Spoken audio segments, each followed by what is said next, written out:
You hear about interstellar visitors, dark rocks tumbling through our solar system, but nobody talks about what happens when one starts spinning just slow enough to stay together and just fast enough to tell us it shouldn't exist. July 1st, 2025, Chile.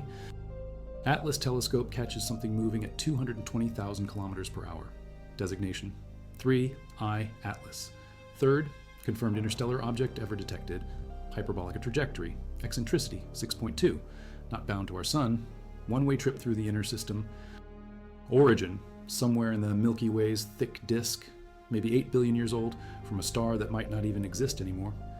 But here's the problem.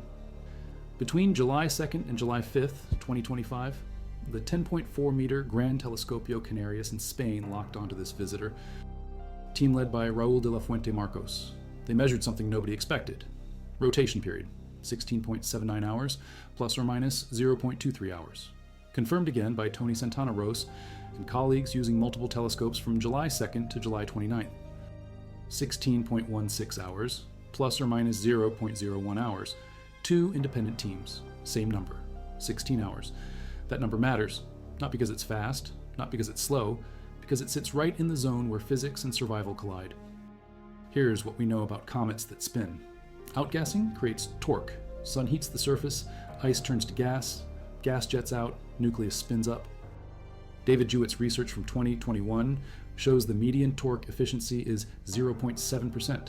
Less than 1% of escaping momentum actually torques the nucleus. Sounds small. It's not, for a comet with a radius under 1 kilometer. That torque can change rotation dramatically in months, not millennia. Spin too fast, centripetal force exceeds material strength, nucleus fragments. Spin too slow, rotation becomes unstable, comet reorients, chaos follows.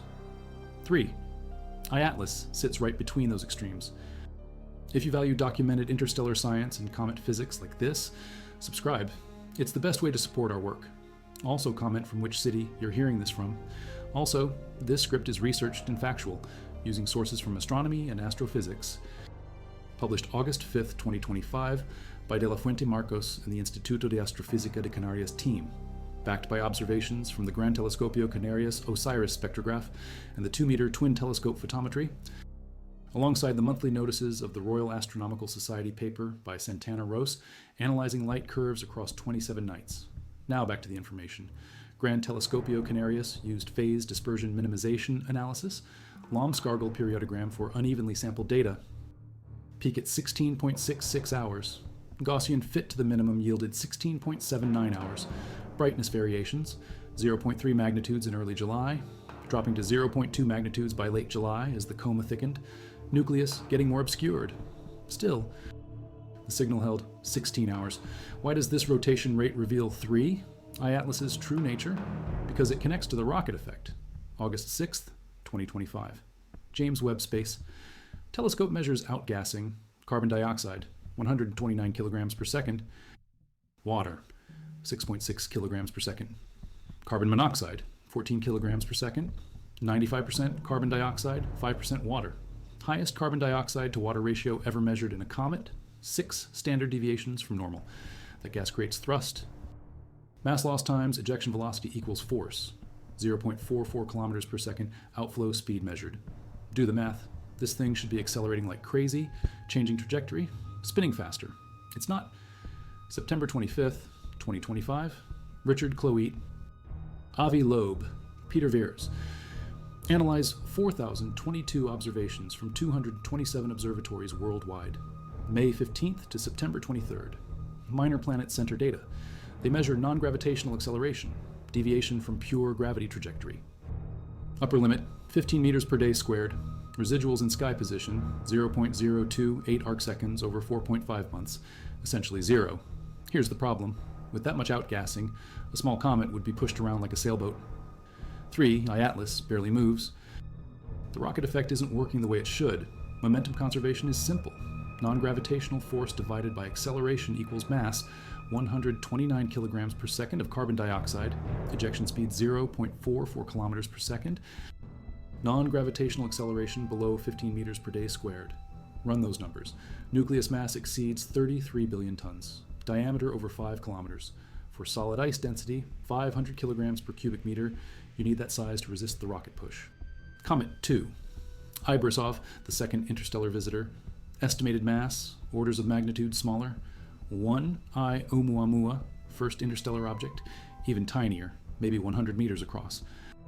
3. I Atlas outweighs both by 3 to 5 orders of magnitude. That's 1,000 to 100,000 times more massive. Major anomaly. Here's why. Limited reservoir of heavy elements in interstellar space.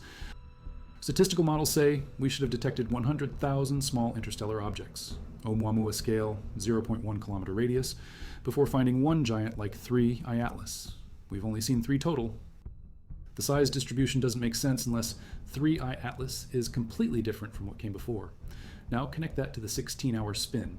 Comet nuclei change rotation through outgassing torque. 41 P Tuttle-Giacobini-Crisac. Between March and May 2017, rotation period increased from 20 hours to 46 hours. Dennis Bodowitz measured this, over an order of magnitude faster change than ever recorded. Gas jets aligned just right, producing massive torque, spinning the comet down, nucleus approaching rotational instability. 67P Churyumov-Gerasimenko. Rotation period changed detectably during Rosetta mission 2014 to 2016. Water sublimation from facets created torque parallel to spin axis. Period increased slightly, approaching the sun, reached maximum before equinox, dropped rapidly at perihelion. Activity controls spin. For small comets, radius under 50 meters, outgassing can spin them up to bursting in years, not millennia. Kreutz sun grazers, many under 50 meters, probably die this way. Rotational instability. Nucleus breaks apart because it spins too fast.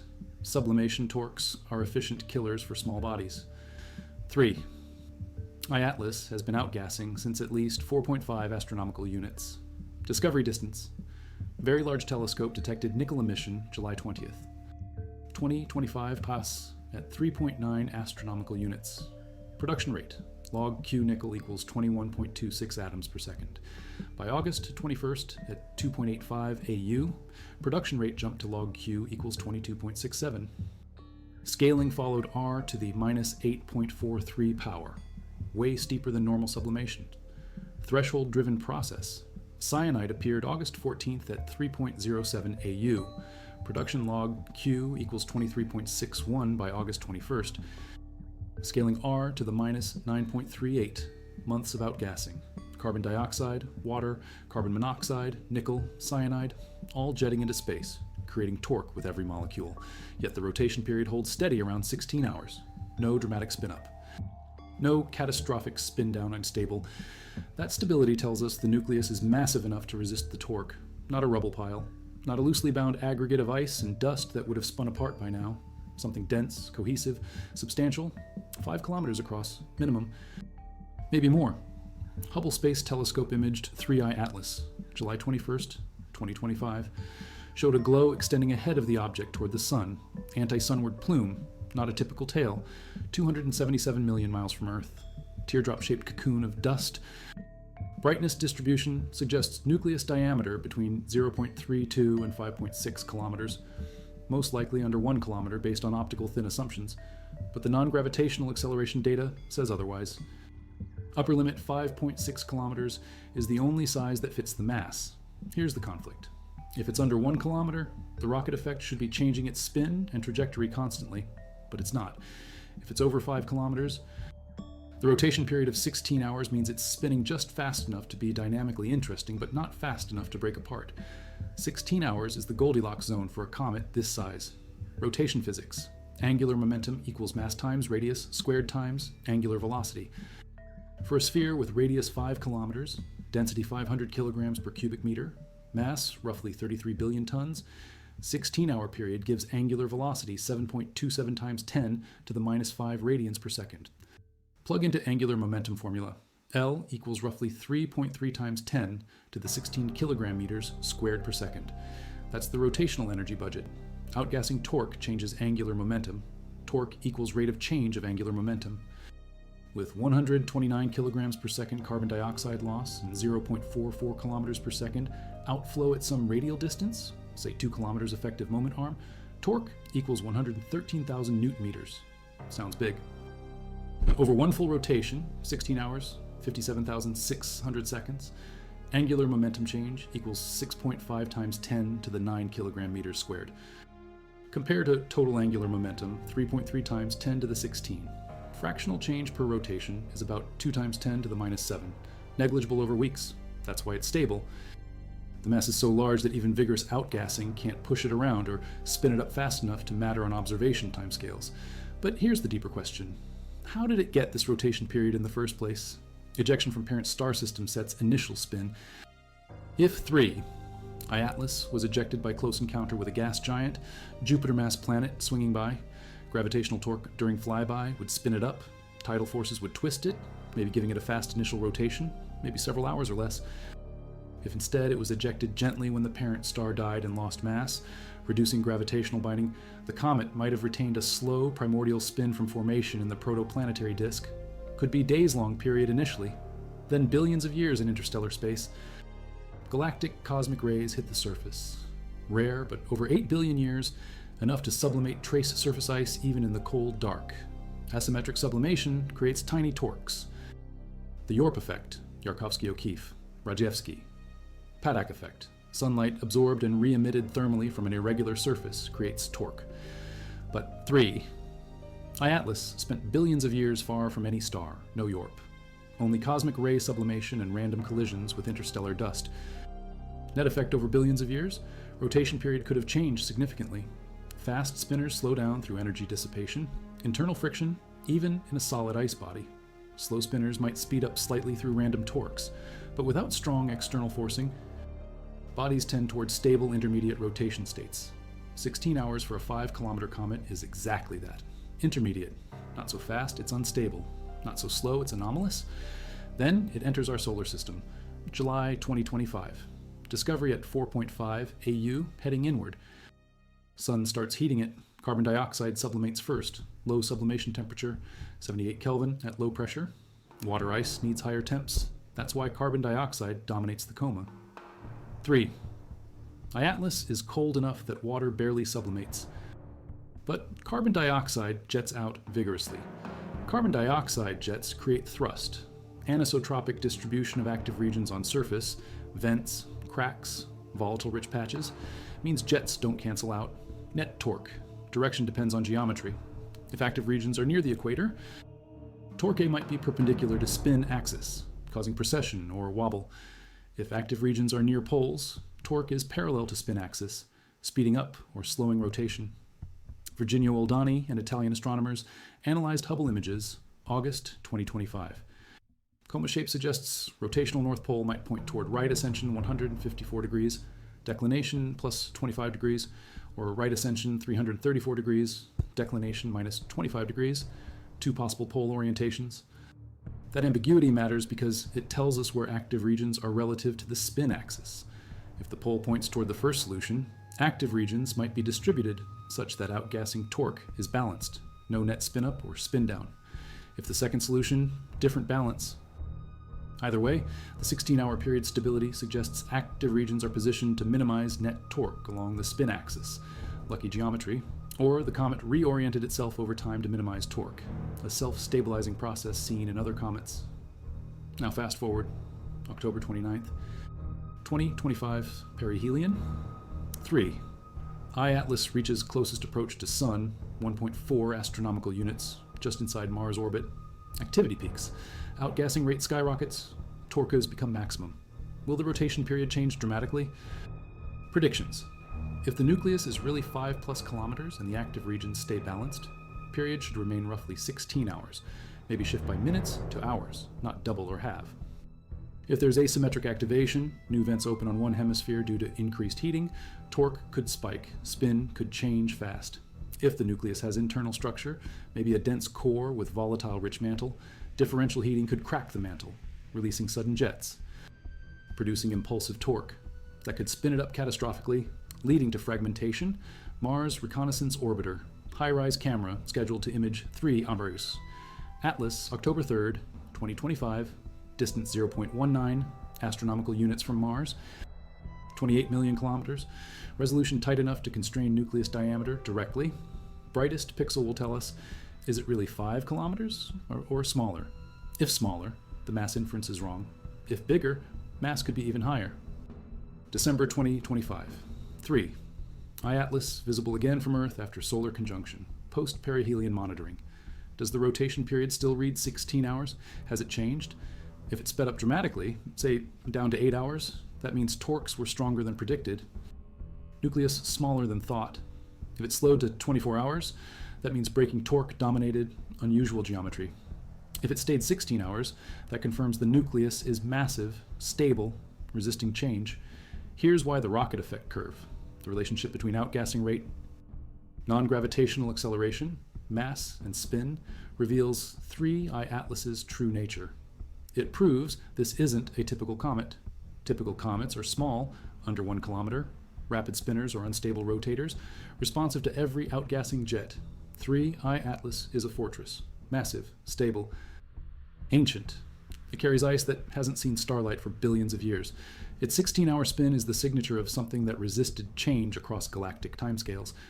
Compare to Ta'arumsais, I Borisov, rotation period, not well constrained, but exhibited outburst post-perihelion December 2019, fragmented, nucleus broke apart, outgassing spin-up pushed it to instability. Disintegration event, gone.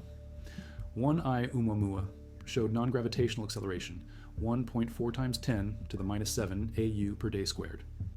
Massive acceleration for its size, no observed outgassing, no coma, but something was pushing it. Still contentious. If it was outgassing, tiny body, high surface to mass ratio, pushed around easily. Tumbled weirdly. Brightness variations suggesting elongated shape, maybe 10 to 1 aspect ratio, cigar or pancake. Unstable rotator, definitely not like 3I Atlas. 3I Atlas is the first interstellar comet that behaves like a miniature planet, massive nucleus, stable rotation. Vigorous outgassing that barely affects its trajectory or spin. That's not normal. The 16-hour rotation period also reveals composition and structure. For a body to maintain stable rotation under torque, it needs internal cohesion. Rubble piles, loose aggregates held together only by weak gravity, can't handle torque. They deform, components shift, rotation axes precess wildly, or they fly apart. Solid ice bodies with some strength can resist. If 3. Atlas is a 5-kilometer solid ice ball with tensile strength even as low as 1,000 pascals, weak like snow. That's enough to hold together at 16-hour rotation. Centripetal acceleration at the equator equals angular velocity squared times radius. 7.2, 7 times 10 to the minus 5 squared times 5,000 meters equals roughly 0.026 meters per second squared. Compared to gravity at surface, for mass 33 billion tons, radius 5 kilometers, surface gravity roughly 2.6 times 10 to the minus 4 meters per second squared. Centripetal acceleration is 10% of surface gravity, not catastrophic. Body holds together. If it were spinning faster, say 8 hours, centripetal acceleration would quadruple, approaching surface gravity. Equatorial material would be nearly weightless, easy to shed. Active regions jetting gas would blow off chunks. Nucleus would erode fast, maybe disintegrate. But at 16 hours, it's safe. So the 16-hour spin reveals 3I Atlas is structurally sound, not on the verge of breakup. It can survive perihelion. That's rare for interstellar comets entering inner solar system for the first time. Most are fragile, never heated by a star before. Thermal stress cracks them. They die. 3. Atlas might survive. Now connect this to chemistry. 95% carbon dioxide coma. That's bizarre. Solar system comets are water-rich. Carbon dioxide is trace component. Why is 3I Atlas carbon dioxide dominant? Formation location. It formed beyond the carbon dioxide frost line in its parent star's protoplanetary disk. Temperatures below 70 Kelvin. Out there, carbon dioxide condenses before water in some scenarios, especially if the disk is carbon-rich or metal-poor. Thick disk origin suggests parent star had subsolar metallicity. Less iron, less rock, more ices. In such a disk, carbon dioxide might be abundant relative to water. Water ice in the nucleus exists, but it's buried or mixed as fine amorphous grains. James Webb detected water ice spectral features. Strong 3 micron band, weak 1.5 and 2 micron bands, indicates very fine grains, submicrometer size, or amorphous structure. That ice isn't sublimating much yet because temperature is still too low. As 3. Atlas approaches closer to Sun in future weeks, water sublimation rate will increase. By perihelion, water might start dominating outgassing. If so, torque dynamics change. Water has higher sublimation energy, might come from different locations on nucleus, produce different torque. Rotation could shift then. Nickel without iron emission is another clue. Very Large Telescope detected nickel, August 21st. No iron. Normally, nickel and iron outgas together in roughly equal amounts, both refractories, similar sublimation temperatures. But 3. iAtlas shows nickel, no iron. Why? Maybe the nucleus is nickel enriched and iron depleted. Or maybe iron is there but bound in non-volatile minerals. Industrial nickel alloys on Earth are nickel without iron. But nobody's seriously suggesting this is artificial. Overwhelming consensus is natural comet. But the chemistry is unusual. Points to formation environment or parent star composition unlike solar. Cyanide emission rising steeply, log Q scaling R to the minus 9.38, indicates cyanide release is threshold driven, probably bound in complex organics or clathrates, ice cages trapping molecules. As temperature rises, clathrates destabilize, release cyanide in bursts. Steep scaling means small change in distance produces large change in outgassing. That nonlinearity is dangerous for rotation. Sudden asymmetric cyanide release could produce impulsive torque, jerk the spin. Hasn't happened yet, but could at perihelion. Trajectory alignment is another clue about ejection. 3. iAtlas. Trajectory is tilted 175 degrees, nearly retrograde, and inclined only 5 degrees to ecliptic. That's 1 in 500 chance probability for random alignment. Why would an interstellar comet happen to align with our solar system's planet plane? Coincidence? Or does it tell us something about how it was ejected? If parent star had a planetary system with planets in a plane similar to ours, and 3 iAtlas was ejected from that plane, it might retain the same orientation. Then, billions of years traveling through galaxy, velocity vector stays roughly constant in galactic frame. When it enters our system, trajectory happens to align. Unlikely, but possible. Alternatively, galactic tides. 3. iAtlas spent billions of years in the Milky Way's gravitational field. Tidal forces from the galactic disk could have nudged its velocity vector over time. Simulations by Yang Guo, September 2025, show 3. iAtlas passed within 1 parsec, 3.3 light years, of 25 known stars in the past 10 million years. Close encounters with stars impart velocity kicks. Accumulated kicks over 10 million years could have shifted trajectory to align with ecliptic by chance. Still low probability, but higher than pure random. The rotation period factors into this. If 3 iAtlas experienced close star encounters, tidal torques from stars would have affected spin. Stars don't impart much torque unless the comet passes within a few AU. Never happened. So spin wouldn't change from stellar encounters. The 16-hour period must be primordial or from early ejection dynamics. Preserved for billions of years because the body is so massive that interstellar torques are negligible. Let's talk about what happens next. 3. iAtlas reaches perihelion. October 29. Activity maximum. Outgassing rate could hit kilograms per second for all species combined. Rocket thrust peaks. Non-gravitational acceleration measurable. If mass really is 33 billion tons, acceleration stays below 15 meters per day squared. Barely detectable even with months more data. But if nucleus is smaller, say 1 kilometer radius, mass drops to 4.2 billion tons. Then, same outgassing rate produces acceleration 120 meters per day squared. Huge signal. Astrometry would show clear deviation from gravity-only orbit. Difference between those scenarios tests 3 iAtlas's nature, October, November, December. Tracking data will decide, is it a 5-kilometer giant or a 1-kilometer imposter? That answer reveals whether the 16-hour rotation period is stable due to sheer mass or if something else is going on. If it's 5+ kilometers, the 16-hour spin confirms it's the most massive interstellar object ever detected. Heavier than anything we should have seen first, according to population statistics. That implies interstellar space has more large comets than models predict, or ejection mechanisms favor big bodies. Or 3. iAtlas is a statistical fluke. 1 in a million chance we saw it before seeing 100,000 smaller ones. Any of those options rewrites what we know about planetary system formation and evolution. If it's 1 kilometer, then the rocket effect data is misleading. Maybe outgassing isn't isotropic. Maybe there's collimation. Maybe carbon dioxide jets are narrowly focused, so effective momentum transfer is low. Then 16-hour spin could be changing, but slowly. and we'd see acceleration eventually. That scenario keeps 3 I-Atlas within known comet behavior, just unusual, not revolutionary. Evidence favors the 5-kilometer giant. Multiple independent measurements. Hubble imaging constrains size. James Webb measures mass loss. Astrometry limits acceleration. All 3 together lock in the mass. 33 billion tons minimum. That's real. 16-hour rotation becomes the fingerprint. It's the number that connects ejection history, billions of years in interstellar space, entry into our solar system, outgassing dynamics, structural integrity, and survival probability. Change that number even by a few hours, and the whole story changes. Speed it up. Nucleus is smaller, weaker, likely to fragment. Slow it down. Torque dynamics are different, maybe asymmetric structure or strange active regions. But 16 hours fits the physics perfectly for a massive, stable, ancient interstellar comet. Now compare to expectations. Before 3 I-Atlas, astronomers thought interstellar comets would be small, fragile, water-rich, similar to solar system comets because formation processes should be universal. Oumuamua broke that assumption with its weird shape and unexplained acceleration. Borisov restored it, looked like a normal comet, water and carbon monoxide in expected ratios. 3.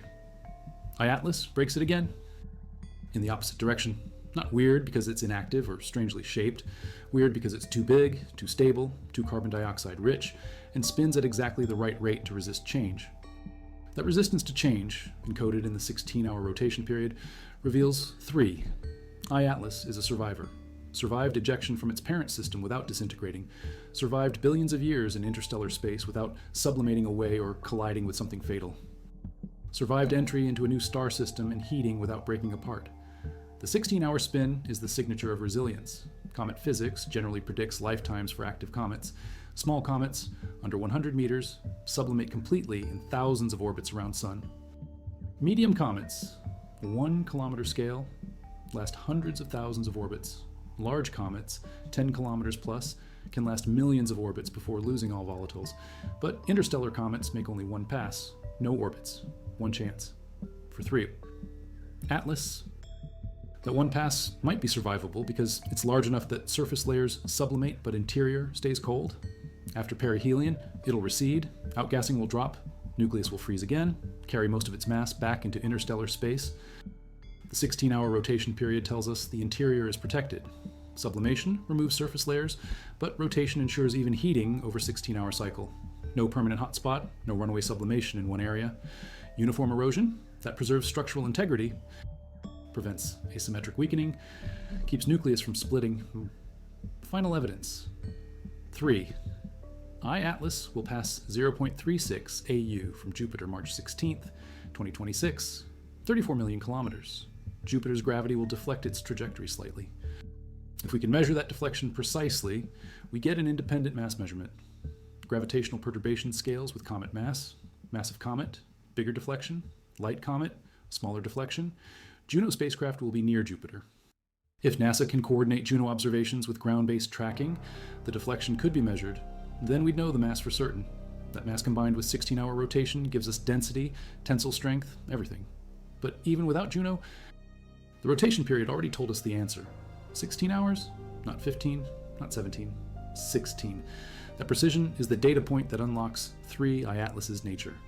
It's a 5-kilometer plus interstellar comet, carbon dioxide rich, formed in a subsolar metallicity protoplanetary disk beyond the carbon dioxide frost line, ejected billions of years ago, wandered the galaxy, retained a stable intermediate rotation period through sheer mass, entered our solar system with velocity aligned to ecliptic by chance or galactic dynamics, started outgassing at 4.5 AU, showed the highest carbon dioxide to water ratio ever measured, released nickel without iron and steep scaling cyanide, exhibited minimal non-gravitational acceleration despite vigorous outgassing, maintained 16-hour rotation period through months of observation because the nucleus is too massive for torque to matter, and will likely survive perihelion to carry its ancient ice back into the dark.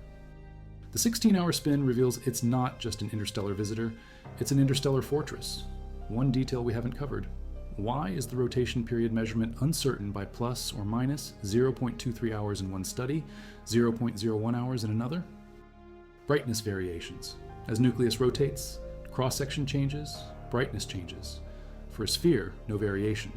For an elongated body, brightness doubles and halves each rotation. 3. Atlas shows 0.3 magnitude variation early, 0.2 later. That's small, about 30% flux change. Indicates nearly spherical shape or low amplitude ellipsoid. Axis ratio, maybe 1.3 to 1, not extreme. Measuring period from low amplitude variations is hard. Noise, coma contamination, atmospheric seeing all add scatter. Lomskargel periodogram finds peak twice, but peak width depends on signal to noise. Wider peak, larger uncertainty. Santanaros got 0.01 hour uncertainty using 27 nights of data from multiple telescopes, more photometry points, better sampling. De La Fuente Marcos used 4 nights from GTC, fewer points, 0.23 hour uncertainty. Both consistent, 16.79 and 16.16 overlap within error bars. That consistency is important. If one team measured 15 hours, another 18, we'd question whether we're seeing the real rotation or some artifact. But 2 teams, independent data, same 16-hour result. That's confirmation. The period is real, and that real rotation period, measured with precision from Earth using the largest telescopes humanity has, photometry techniques refined over decades, statistical methods validated on hundreds of solar system comets, applied to an object 400 million kilometers away, moving at 220,000 kilometers per hour. Reveals 3 Atlas is unlike anything we've seen. It's not just the third interstellar object, it's the first interstellar giant. And the 16-hour spin is proof. Here's what the rotation period curve actually looks like over time. July 2nd to July 29th, 16.16 hours, constant within error. Brightness amplitude decreased from 0.3 to 0.2 magnitudes as coma developed, obscuring nucleus, but period stable. No spin up despite carbon dioxide jetting at 129 kilograms per second. No spin down despite asymmetric heating. Flat line. That flat line is the anomaly. Every other measured comet shows period changes. 41P increased 26 hours in 2 months. 67P decreased measurably during Rosetta mission. 9P, Temple 1, showed spin rate variations, slowed approaching perihelion, accelerated rapidly through perihelion, tracked by thousands of observations over years. Even small asteroids with weak outgassing show York-driven period changes, minutes per year, but measurable. 3I Atlas, nothing. 16 hours in July, probably still 16 hours now in September. Though Southern Hemisphere observers needed for confirmation. If it's still 16 hours at perihelion and still 16 hours in December post-perihelion, that's a 5-month baseline with 0 change. For a comet outgassing this vigorously, 0 change means mass is enormous or torque cancels perfectly. Perfect cancellation is possible, but unlikely. Requires active regions, systems positioned symmetrically relative to spin axis, or rotating so fast that asymmetries average out over short time. 3. Atlas rotates every 16 hours, not fast, 1.5 rotations per Earth day. Asymmetries don't average out that quickly, so cancellation would need geometric luck. Jets placed exactly to produce 0 net torque along spin axis. More plausible, mass dominates. 33 billion tons resists torque, the way an aircraft carrier resists a child's push. Torque exists, but effect is negligible. That mass to torque ratio is the rocket effect curve. Plot outgassing rate versus acceleration. For small comets, curve is steep, double the outgassing. Double the acceleration, linear. For massive comets, curve is flat, double the outgassing. Acceleration barely changes. Mass buffers everything. 3 Atlas sits at the flat part of the curve. Outgassing rate could increase tenfold from here to perihelion. Acceleration might reach 150 meters per day squared, still small, barely detectable. Only if outgassing rate hits thousands of kilograms per second would acceleration become obvious. Unlikely. Carbon dioxide supply is finite. Nucleus can't sustain thousands of kilograms per second for weeks. It would sublimate away. So the 16-hour rotation period combined with minimal non-gravitational acceleration locks in the interpretation. 3 Atlas is massive, therefore stable. But why does that matter for understanding its true nature? Because mass tells us about origin. Interstellar objects are ejected from planetary systems. Ejection mechanisms, planet scattering, stellar encounter, stellar mass loss, supernova kick. Each mechanism favors different mass ranges. Planet scattering, Jupiter mass planet swings by. Gravitational slingshot ejects comet, preferentially ejects smaller bodies, low mass, high velocity imparted easily. Hard to eject a 5-kilometer comet this way because gravitational binding energy scales with mass. You'd need extremely close encounter, within Hill radius, massive planet, perfect geometry. Rare, stellar encounter. Another star passes through outer Oort cloud of parent system. Gravitational perturbation ejects comets. This mechanism is mass independent. Stars' gravity affects all masses equally per unit volume. Could eject large comets as easily as small ones. More plausible for 3 I-Atlas. If parent system experienced close stellar encounter, say 0.1 parsec flyby, outer comets get velocity kicks. Some reach escape velocity. 5-kilometer comet in distant orbit, loosely bound, gets kicked, leaves system, retains low rotation period from formation, travels billions of years, arrives here. Stellar mass loss. When stars evolve off main sequence, lose mass through stellar winds. Sun will lose 30% of its mass when it becomes red giant. Gravitational binding weakens. Outer objects become unbound, drift away gently. This produces slow ejection velocities. But 3. I-Atlas is moving 58 kilometers per second relative to Sun, fast. If ejection was from stellar mass loss, parent star would need to lose mass rapidly, or 3. I-Atlas got additional velocity kicks from galactic encounters later. Possible, but complicated. Supernova kick. If parent star went supernova, explosive mass loss and radiation pressure could blast comets outward. But supernova destroys inner system, only very distant comets survive. And supernova remnants have high velocities, hundreds of kilometers per second. 3. I-Atlas is moving 58 kilometers per second. Too slow for supernova origin unless it was extremely distant or velocity was damped somehow. Best bet, stellar encounter or stellar mass loss combined with galactic velocity changes over billions of years. Either way, ejection mechanism had to preserve a 5-kilometer nucleus intact. That rules out violent ejections that would have fragmented it. Gentle ejection, long journey, stable arrival. The 16-hour rotation fits this narrative. Not spun up violently during ejection would be much faster. Maybe minutes to hours. Not spun down to near zero would be days-long period. Intermediate period suggests gentle ejection or long-term relaxation to stable state. Now add another layer, composition. 95% carbon dioxide outgassing means 3. I-Atlas formed cold and carbon-rich. Protoplanetary disks have carbon-to-oxygen ratios that vary with location and stellar metallicity. Solar system has carbon-to-oxygen ratio 0.5. Oxygen dominates. Water ice is main volatile. But in subsolar metallicity, stars or carbon-rich disks, carbon to oxygen can exceed 1. Then carbon dioxide and carbon monoxide dominate over water. Gaia data analysis suggests 3. I-Atlas's parent system was in galactic thick disk. Kinematic analysis by De La Fuente, Marcos. Heliocentric velocity components, U equals minus 51.23, V equals minus 19.46, W equals plus 18.93 kilometers per second. Local standard of rest velocity, 67.58 kilometers per second. Toomri diagram places it in thick disk. Thick disk stars are older, metal poor, formed 8 to 12 billion years ago when galaxy was young. Subsolar metallicity, maybe 60% solar, less iron, less silicon dyes, more ices relative to rock. In such a disk, carbon dioxide formation is favored. Water still forms, but at lower abundance. 3. I-Atlas's 95% carbon dioxide matches a thick disk origin. That means parent star was ancient, possibly dead now. The planetary system was different from ours. Colder, icier, carbon-rich. 3. I-Atlas is a relic of that ancient system, preserved in interstellar space, finally heated by our sun after billions of years. The 16-hour rotation period is thus billions of years old. Spin inherited from formation or early ejection, maintained because no mechanism existed to change it significantly. Cosmic rays hitting surface over billions of years, sublimate trace ice, produce tiny torques, but on 5-kilometer body, effect is negligible. Collisions with interstellar dust grains impart momentum, but dust grains are nanometers to microns. Total momentum transfer over billions of years is trivial. Passing through molecular clouds, denser regions of interstellar medium might produce drag, but molecular clouds are diffuse.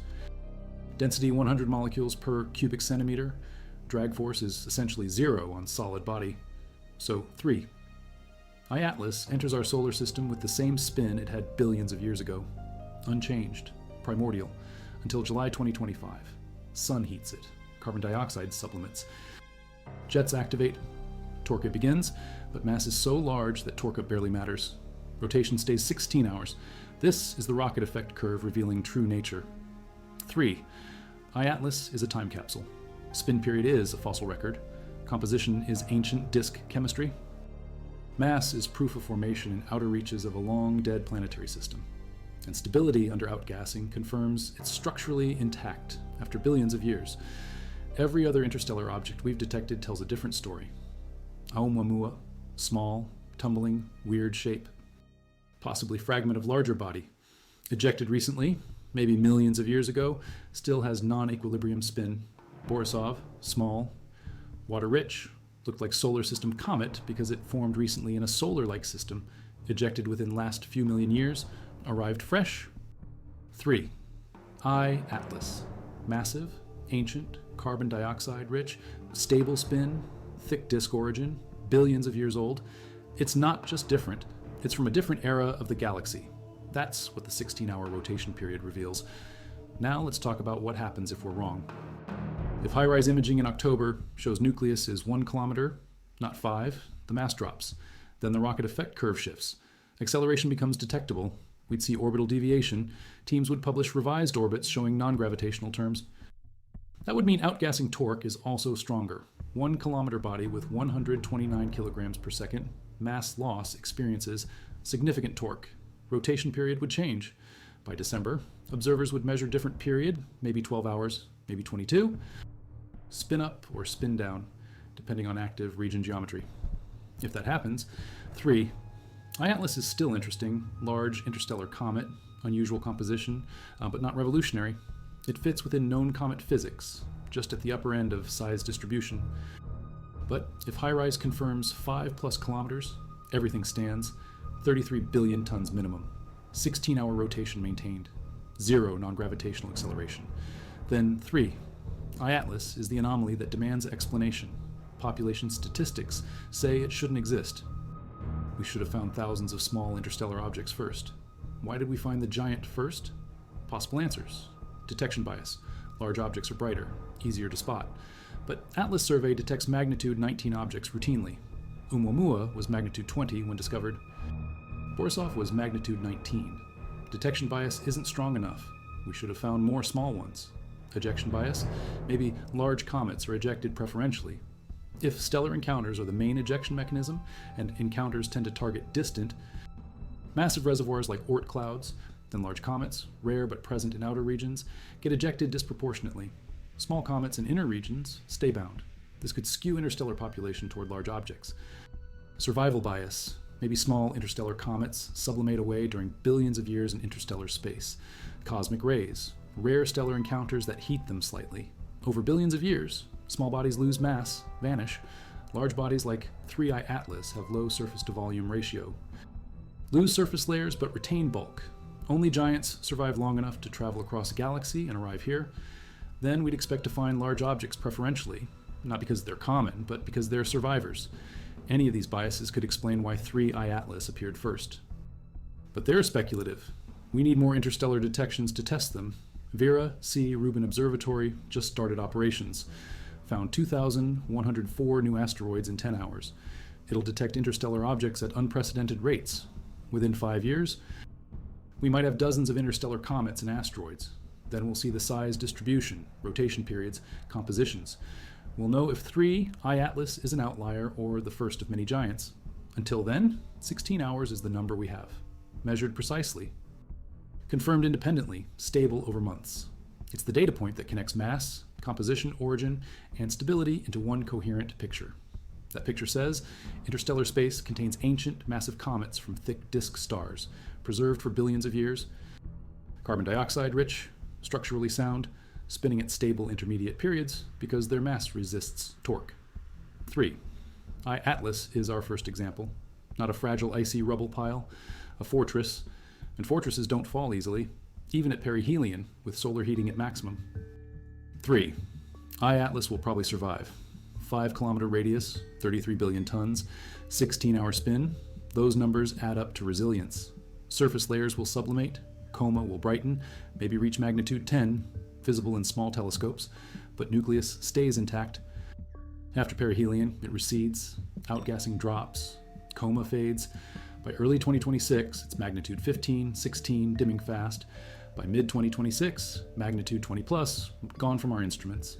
But the 16-hour spin continues, out past Jupiter, past Saturn, toward interstellar space, unchanged. In 1,000 years, it'll be a light year away.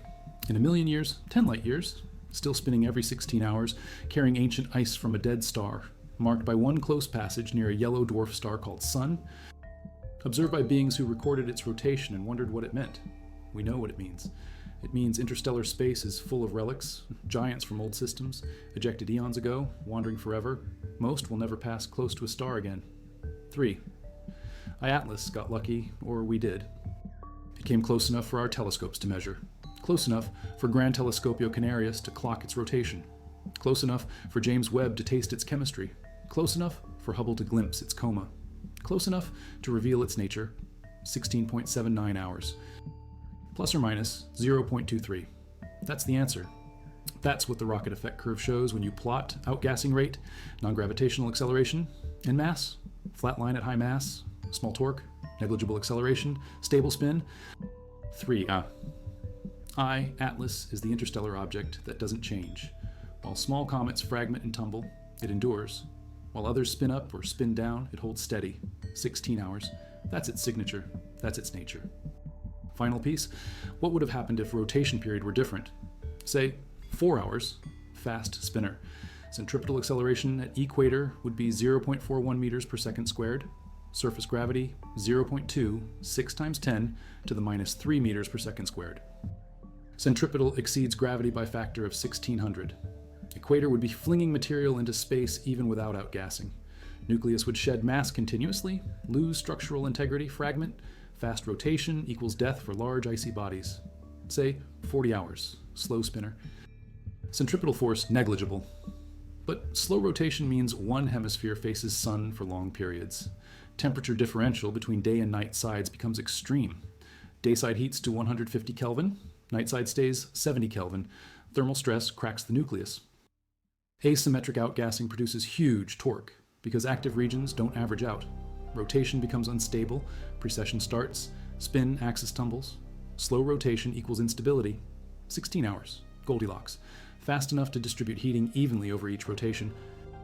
Slow enough that centripetal forces are manageable. Rotation period that maximizes survival. 3. Atlas found that period by chance or by natural selection. Bodies with unstable periods fragmented long ago. Only stable spinners survived to be detected. Either way, 16 hours is the answer evolution found. And now we've measured it. Gran Telescopio Canarias, 2-meter twin telescope, phase dispersion minimization, Lomskargel periodogram, Gaussian fit, 16.79 hours, error bars tight, signal robust. In decades, when we've detected hundreds of interstellar objects, when we've characterized their spins and compositions and structures, 3 Atlas will be remembered as the first giant, the one that spun at exactly the right rate to reveal what interstellar comets can be. Not fragile visitors, but ancient wanderers carrying ice from dead stars, massive enough to resist change, stable enough to survive billions of years, and precise enough in their rotation that we could measure it from 400 million kilometers away and understand their nature. 16 hours. Rocket effect curve. Outgassing rate 129 kilograms per second. Non-gravitational acceleration under 15 meters per day squared. Mass 33 billion tons minimum. Diameter 5 kilometers minimum. Rotation stable. Nucleus intact. That's what the data says. That's what the 16-hour spin reveals. 3. Atlas is not just an interstellar comet. It's proof that some things, even tumbling through the galaxy for billions of years, can remain unchanged, can arrive in a new solar system and show us what they've always been. A fortress from the ancient galaxy, spinning once every 16 hours, exactly as it has for eons. And in October 2025, at perihelion, 1.4 astronomical units from Sun, with solar heating at maximum and outgassing peaking in torque at its highest, that spin will probably still be 16 hours, because mass wins, because stability endures, because 3 Atlas is built to last. Late 2025, a paper will publish, Rotation Period of Interstellar Comet, 3 Atlas at perihelion, 16.8 hours. Plus or minus 0.1, same as July, same as formation, same as forever. That's the true nature, the 16-hour spin revealed. Not just a comet, a survivor. And survivors don't change, even when the universe tries to break them.